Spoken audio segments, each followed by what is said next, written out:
Hey parents, we just wanted to give you a little encouragement today about some things that we've been thinking about. We really thought about our whole lives as parents, but sometimes we get away from those things. So basically wanted to ask you this question. What do you want your family to look like or feel like 10 to 15 years from now? As a parent, you get the extraordinary privilege and incredible pressure of creating your own family culture for your kids. When me and Julia started our parenting journey, we decided to make basically some kind of informal goals for our family. Not that we wrote down or made law, even though we probably could, but maybe someday we will. But we like to revisit them every time like an important decision comes up in our lives, and we kind of ask ourselves three things that I've narrowed it down to. What kind of parent do we want our kids to have? What kind of relationship do we want between our kids? And how do we want our family to react in times of stress, like times like this? These are three things that we know that we can work on really on the daily.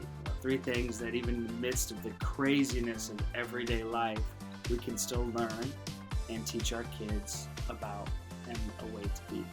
We want to create really and maintain a culture for our family. So here are some of the things that kind of help us stay on that track that we can do really on a daily basis. One of those is we want to be the kind of parents who listen to our kids, not just judge them and not freak out at every little thing. Do we do that perfect every time? No. That's why we go back to it and say, maybe we're freaking out at some of this stuff too much. Maybe we need to be quiet and learn to listen, or they won't talk to us anymore. We want to be the kind of parents who teach our boys how to deal with fear in a healthy way, right? We want to be parents who will love no matter what. Again, these are things that we are continuing to ask ourselves as we face more things with our boys. We want to be the kind of parents who do not fight in front of our kids. I always say this, I've never really raised my voice at Julia, but I raise my voice at my kids a lot. So I'm trying to do both of those things. I think it's easier for me not to fight with Julia in front of the kids, but sometimes it's hard for me not to fight with the kids. Anyways, we want to be parents who express our love to each other at home. Julia and I, or maybe more me, make sure that very much, no, she's the same too, but we express our love to each other a lot in front of our boys so they can see that. One other thing is we want our kids to have the best relationship with each other. And although we don't have complete control over this, we want to make sure that we always encourage love, that we always encourage them to love and respect each other. And all our boys are different, and some of them are really close, and some of them, because they're just different personalities, are not super close because they are different, but we still teach them their differences, that they need to be loving, respectful, and honoring in the way that they talk and treat each other.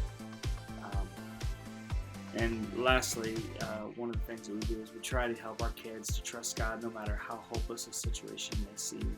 And we're always talking about faith and always talking about things that God has done. We look frequently to the past, the passing of our nephew a few years ago. I mean, that's an extremely difficult situation. So we're always still talking about, God and His sovereignty and, the faith and the promise of heaven, the promise of eternity. These situations that can be extremely difficult and terrible can also be situations that point us even further to the cross. These are things that we continue to work on with our family. And we have realized that when we make decisions based on these things, we work towards a family that 10, 15, 20 years from now will love each other, will trust each other, and will trust God no matter what. So, a question for you today is, what are your family goals? Again, they don't have to be very formal goals that you write down, but goals that you talk about and you think about frequently of how you want your kids to be and act. So 10, 15 years down the road, you've created a culture of strength, of trust, and love. So God bless you, parents. We love you.